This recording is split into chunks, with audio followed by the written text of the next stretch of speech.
Well, hello everyone. It is the Vicar with you here today. And I recall when I was a kid that my sister had a t-shirt that said, effectively, easily distracted by shiny objects. And that was a very honest t-shirt because all of us really are often easily distracted by shiny objects. The brightest thing, the flashiest thing, that's what captures our attention. And when we see something new on the radar and it's flashy and bright and exciting, we're naturally drawn to that. And that actually really connects here with the next week of this church year, because as you know, probably the season of Lent is beginning. We're just less than a week away from Ash Wednesday, which signals the beginning of Lent. But of course, there is one Sunday before then. There is one more stop on the way, and that is Transfiguration Sunday. And there's a very specific reason why Transfiguration Sunday here is falling right before the beginning of Lent. And it has to do with that truth, the fact that we are easily distracted by shiny objects. Let's think of the event of Transfiguration. It was a pretty exciting event to witness.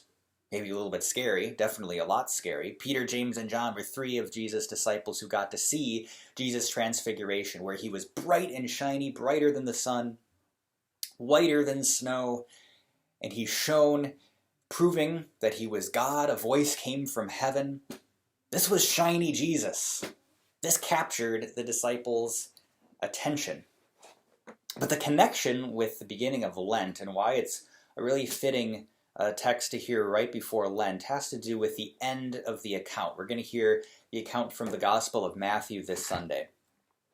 And it says, when the disciples heard this, now this is specifically talking about the voice of God the Father from heaven, they fell face down to the ground, terrified. But Jesus came and touched them. "Get up," he said. "Don't be afraid." When they looked up, they saw no one except Jesus. And this isn't shiny Jesus anymore. This is the Jesus that they had interacted with before. And as they were coming down the mountain, Jesus instructed them, "Don't tell anyone what you have seen until the Son of Man has been raised from the dead." So he just gave a glimpse of his divine majesty. He gave a glimpse of himself as true God with that divine nature shining through, so even he as a human was appearing bright and shiny. But he says, nope, not yet. This isn't for everyone. It was just for you three right now. This isn't for everyone yet. Because Jesus knew how distracted we were by shiny objects, that we're going to want to fast forward to shiny Jesus. But he told them, don't tell anyone until after he is risen from the dead.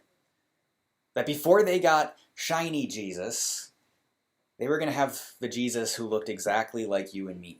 Before they got shiny Jesus, they were going to get the Jesus who went to Jerusalem to suffer and die for us.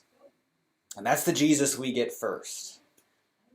So, we celebrate Transfiguration, we get a glimpse of his glory, but then we go down the mountain into the season of Lent, where we really contemplate not the shiny Jesus, not Jesus as fully displaying himself as true God, but we get him laying that aside, not making it obvious, but instead going to suffer and die for our sins, because that forgiveness of sins that he won for us, it's only through that we get to see that risen Lord, that we get to see that God who is shining and showing all of his divine splendor, which of course we will get in heaven. So, that's the beauty of talking about Transfiguration right before Lent. So, we hope to see you there on Sunday.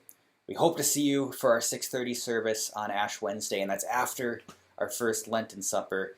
Should be a lot of fun getting into this Lenten season, and we look forward to seeing you there.